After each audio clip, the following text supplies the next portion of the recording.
everybody, and welcome back to Planet Zoo. Now, it's been a long time since I made the first part of the Bornean Orangutan habitat, and yes, it is a Bornean Orangutan habitat. Anyone who is watching the first episode along with the second episode, which is now released.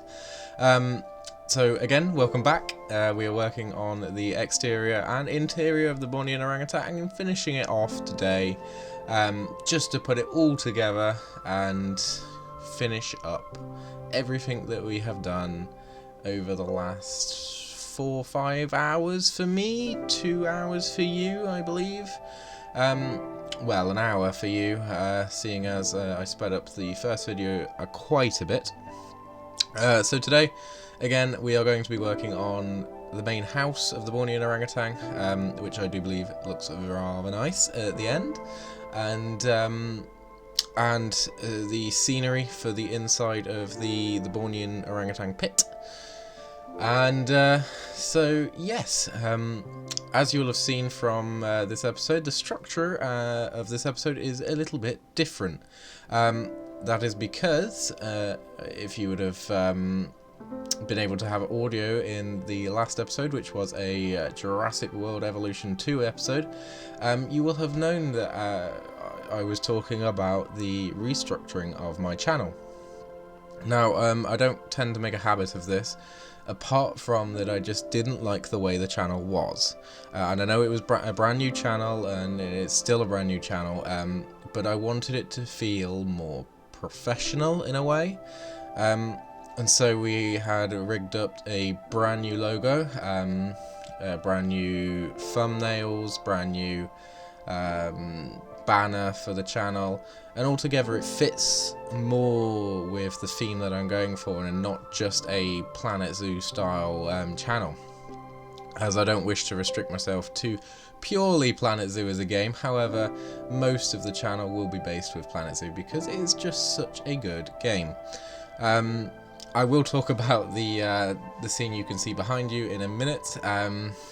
However, I believe it's important to talk about the channel, so you guys know what's happening, and so you know how we are going along in the future. So, yes, the channel has been changed. It is still the Anturcent channel that you know, however, it just has a brand new face to it.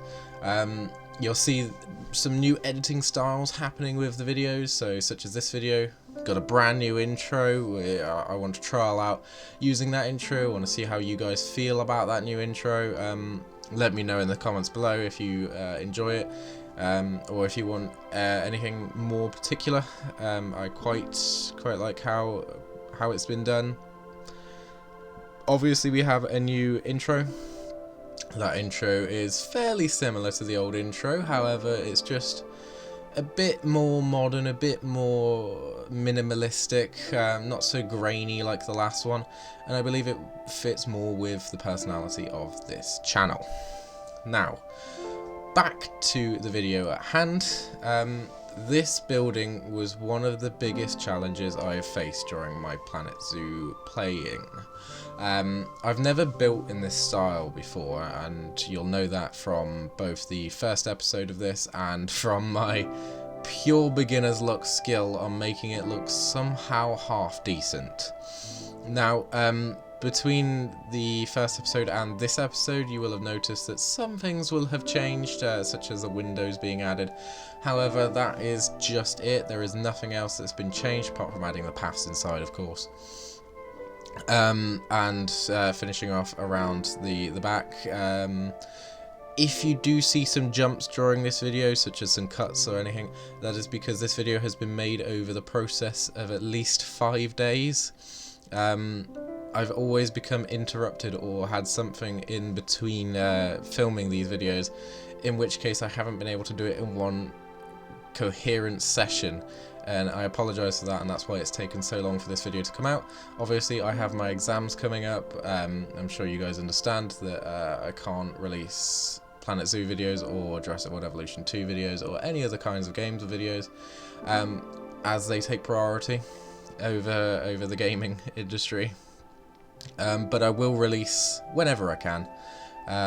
It's definitely not going to affect long term. However, just the short term, all I'm asking is you bear with me, and we'll get through this. So, the finicky part of this building was indeed the windows. You will notice that I continually click on other objects around the place that I want. My clicking skills, in a way, do make it more and more difficult to click where I want to click, and it's so irritating, and I don't know whether it's just a Planet Zoo bug in general, but when I want to click something, it's just impossible to click that and not have the entirety of the back of the house that comes with it. You'll just notice a clip there that was cut. Obviously that was the first of the succession of recordings that I have made over the last 5 days. You didn't miss much. You just missed the fronts, sides and back of the build just being padded out with the same look that has been given to the front of the build. Obviously it's exactly the same. On all 4 sides it's exactly the same as the front, and you'll be able to see that in the first episode as well as this episode. However, I don't go into too much detail in this episode because obviously you can watch the first episode, and that has everything in it that you might need in case you wanted to copy this design. Something I noticed, not particularly now, but particularly with when putting the Bornean orangutans into the habitat, is that some of their animations, I don't know whether it's just my settings, some of their animations are a bit broken. Frontier, if you know anything about that, and it's not just me and my settings, I just wanted to let you know that there is a bit of weirdness with the Bornean orangutans and how they climb, and they sometimes just sort of sit there and don't do anything, and you'll see that at the end of this episode in the last few videos, which I have kept in the same format, so you'll be able to see them there. That's just a heads up that I'm not entirely sure what's going on with the orangutans. It might just be my game, it might be other aspects, it might be something to do with the model, I don't know. If you guys know, obviously comment down below. So, in the interior of the Bornean orangutan habitat, not orang habitat, I wanted them to have an area where they could play, move around, and have quite a bit of space that they would also have if they were outside. And obviously, as this zoo is set in the United Kingdom, where it does rain and snow quite a bit, I wanted the orangutans to have a space inside where obviously it's heated, it's warm and it's dry away from whatever's outside. And you can expect that from a normal zoo, that they would certainly have an area inside that would house the orangutans, and obviously this is where they sleep. In that right bit in the corner there, you can see that is where the staff area is going to be, and that is specifically where the area of the staff will conjoin. I haven't decorated that up too much. I might go around in my spare time and decorate it up a little bit more, and obviously you'll see those pictures on my socials if you if I do that. I have just noticed, and I don't know whether it's there for you, it might just be for me, that the recording has stopped. Oh no, it was just for me, I do apologise. In any case, if that happens during the video, I will notice and it will be taken out of the video. But obviously, during the voice recording, as I do now, some things just never work properly, and therefore, if there is a bit of problems, I will try and edit it out. Now, to fill out some space and fill out some time, the Bornean orangutan for me is one of my favourite animals. Obviously the Egyptian fruit bat is my favourite animal, but you just can't help but love the Bornean orangutan. And I did a bit of research through the WWF channel, which you'll be able to see as a link at the top of the screen, at the top right of the screen, which will take you to the WWF website. I just wanted to read you some things out of that website, just to make you a bit more aware. Conservation is a big part of my life, and I don't know whether some of you out there are exactly the same as me, but I certainly want to keep the animals we have now. I want to keep them safe. I want to keep them. I want to keep knowledge about them. I want to make everyone aware as much as I can about how we save our planet. So don't mind my dog over there.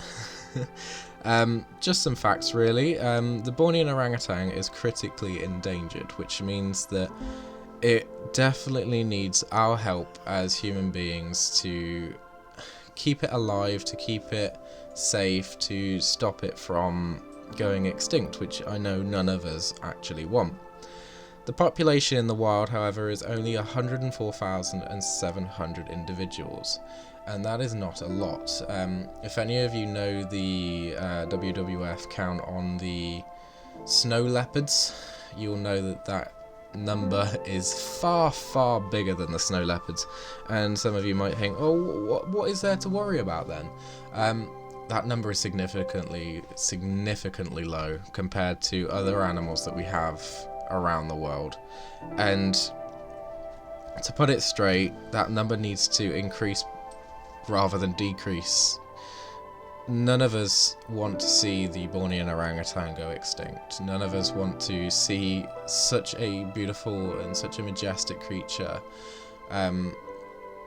go away from our screens, from our lives, from the earth, which, you know, depends on these animals to survive. They all are keystone creatures that keep our planet the way it is, and without them we're losing the home that we have.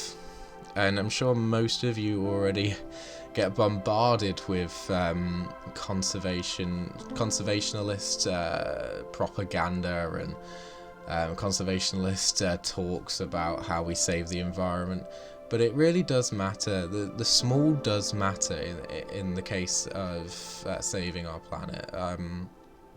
Just turning off electrics, just turning off appliances that don't need to be used, just making sure that we do our part, even in small, because all small things count.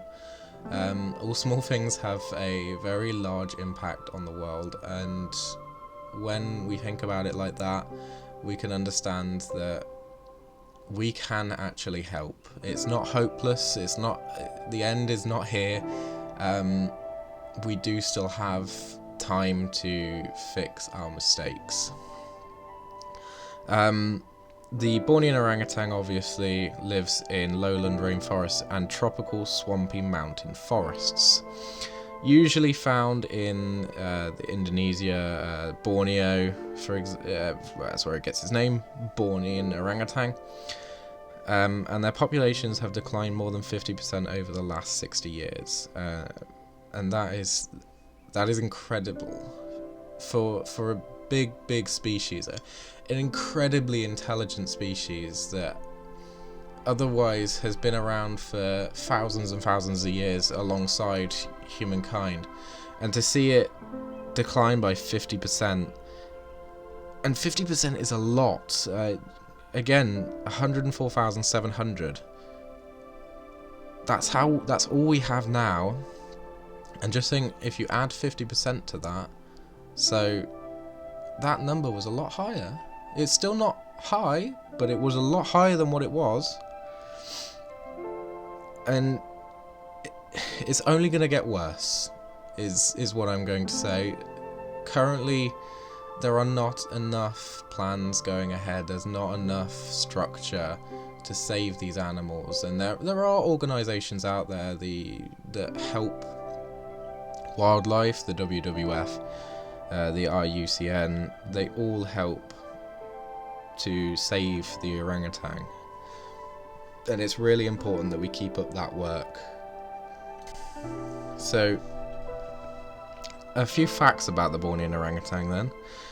The orangutan differs in appearance from the Sumatran orangutan, which many people know. The Sumatran orangutan is quite small, however with a broader face and shorter beard, and is also slightly darker in colour. There are 3 subspecies of orangutan recognised, and each are localised in different parts of Borneo. In northwest Borneo, orangutans are the most threatened subspecies. Its habitat has been seriously affected by logging and hunting, and a mere 1,500 individuals still remain. Many habitat patches in the area are small and fragmented, mainly due to agriculture and industry, and that is an incredible number. For 1,500 individuals that still remain. And then we also have your northeast Bornean orangutans, which are the smallest in size and found in Sabah and the eastern Kalimantan as far as the Mahakam River. I don't know if I'm pronouncing that wrong, but I'm sure I have pronounced it wrong, and I apologise for that. So again, we have the northwest Bornean orangutan, the northeast Bornean orangutan, and finally we have your central Bornean orangutan. And this subspecies has the most animals, with at least 35,000 individuals. And that concludes the facts that I have for you today from our WWF website.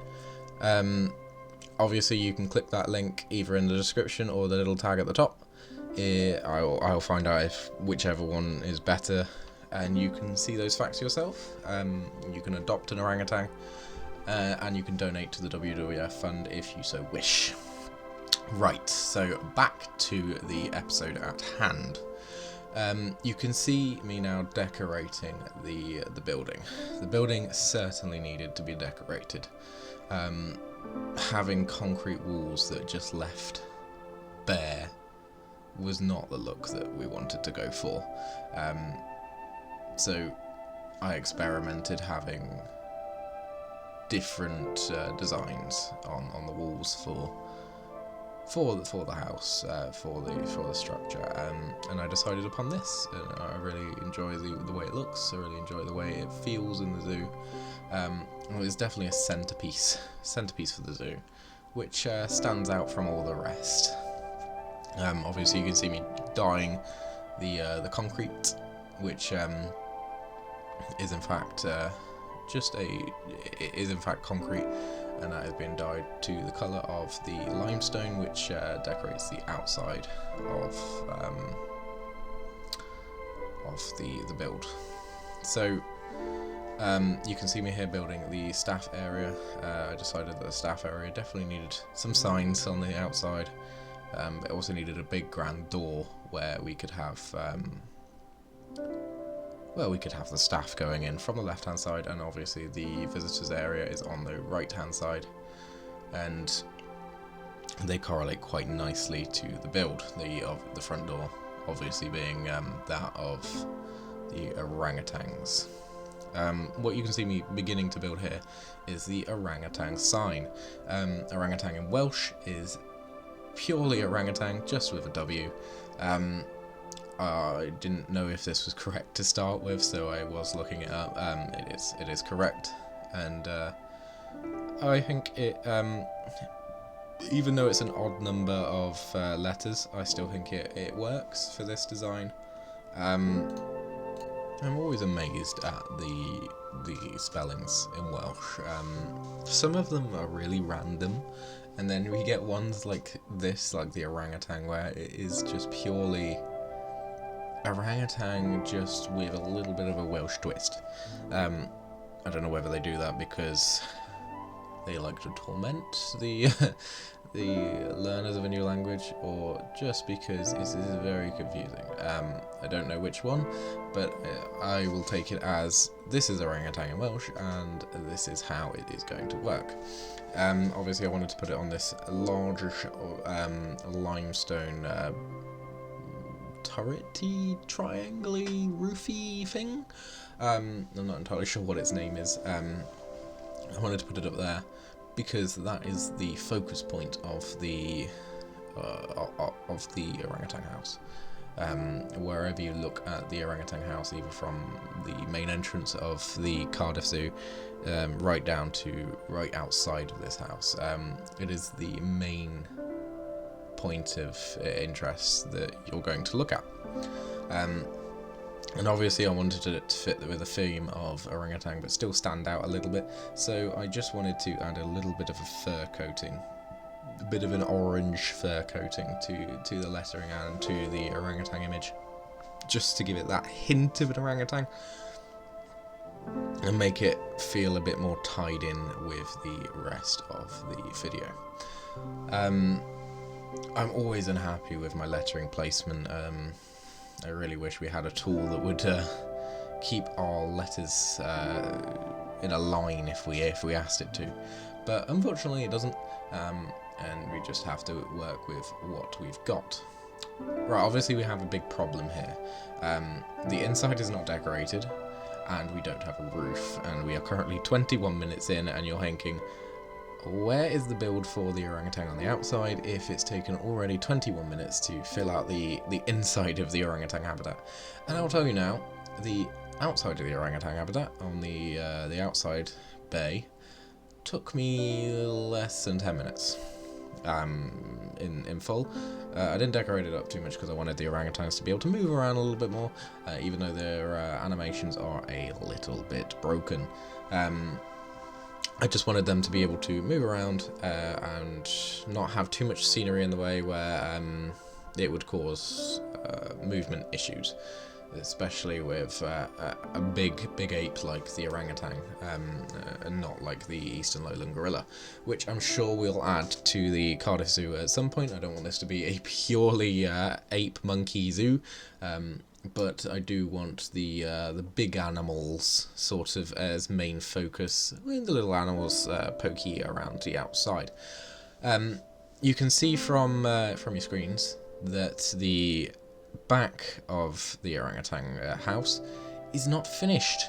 There is a big reason for that, is I couldn't be bothered.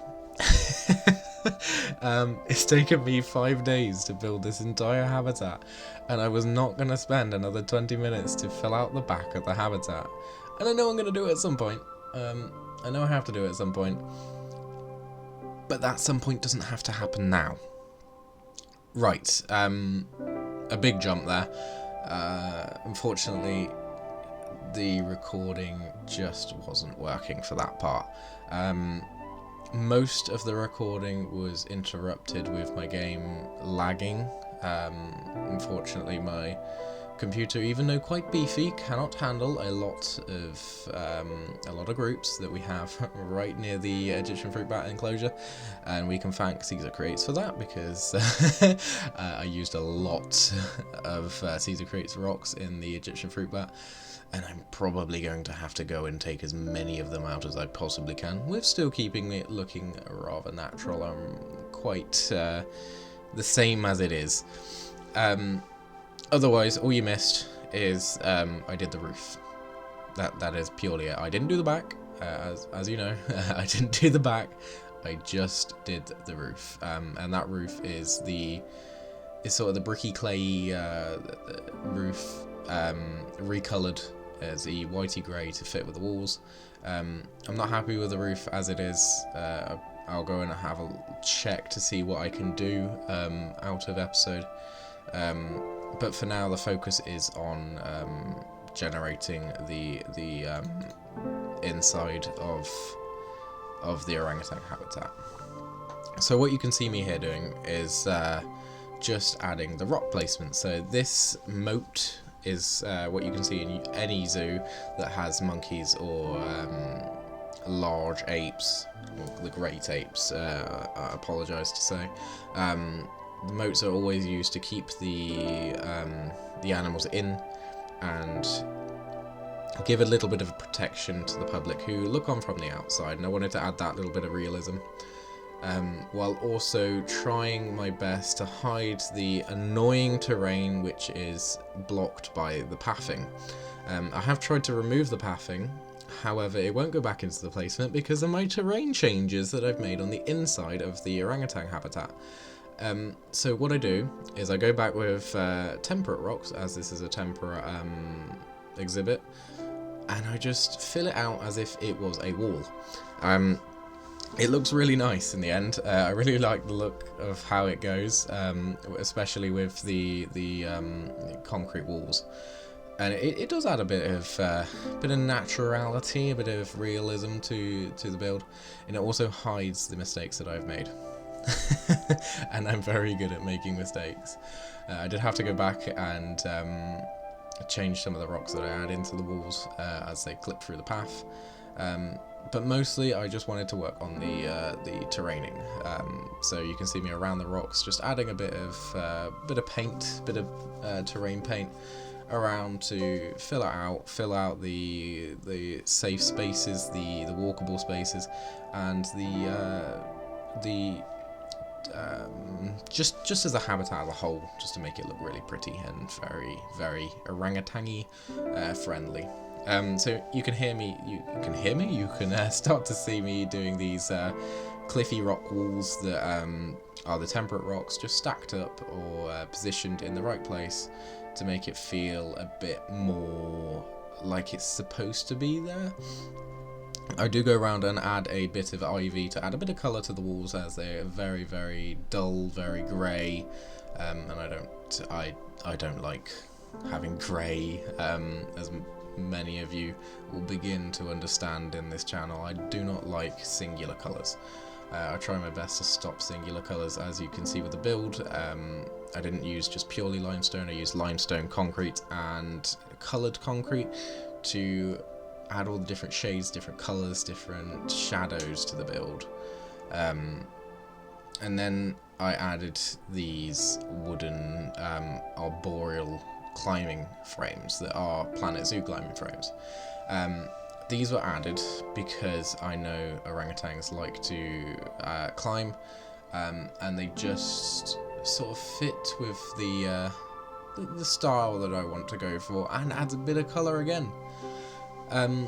What you can see me here trialling and failing to do so is trialling one of Sw Caerdydd's techniques, which is adding that pathing to the floor where you can add those foliage boxes, and unfortunately I couldn't get it to work, and I don't know whether that's because I may or may not have put on one of my clipping settings. I probably haven't, knowing me. I'll go and have a look after this voiceover, but I just couldn't get it to work, and you know, if you know how to fix that, please let me know. It's something I definitely want to use, and I will start messing around with it a bit more once I understand it. Currently, you'll just see me placing little bits and bobs in where I believe they look necessary to do so. Again, like you can see here, this is another Sw Caerdydd's little workshop things, and this is the climbable tree frame thingy that is definitely at home in a monkey habitat. I know the orangutans can't access it because I stupidly make sure that they can't with putting bushes around the edge, but at the end of the day it doesn't really look that bad. You can't tell that they can't see it, or they can't go on it, and all that matters really is it looks nice and that you can see the animals. They can still use the other frames, so we're not at a loss there. Now we are beginning to finish off this build. It has been a long time coming. I can't wait for this build to be over and I can focus on something new.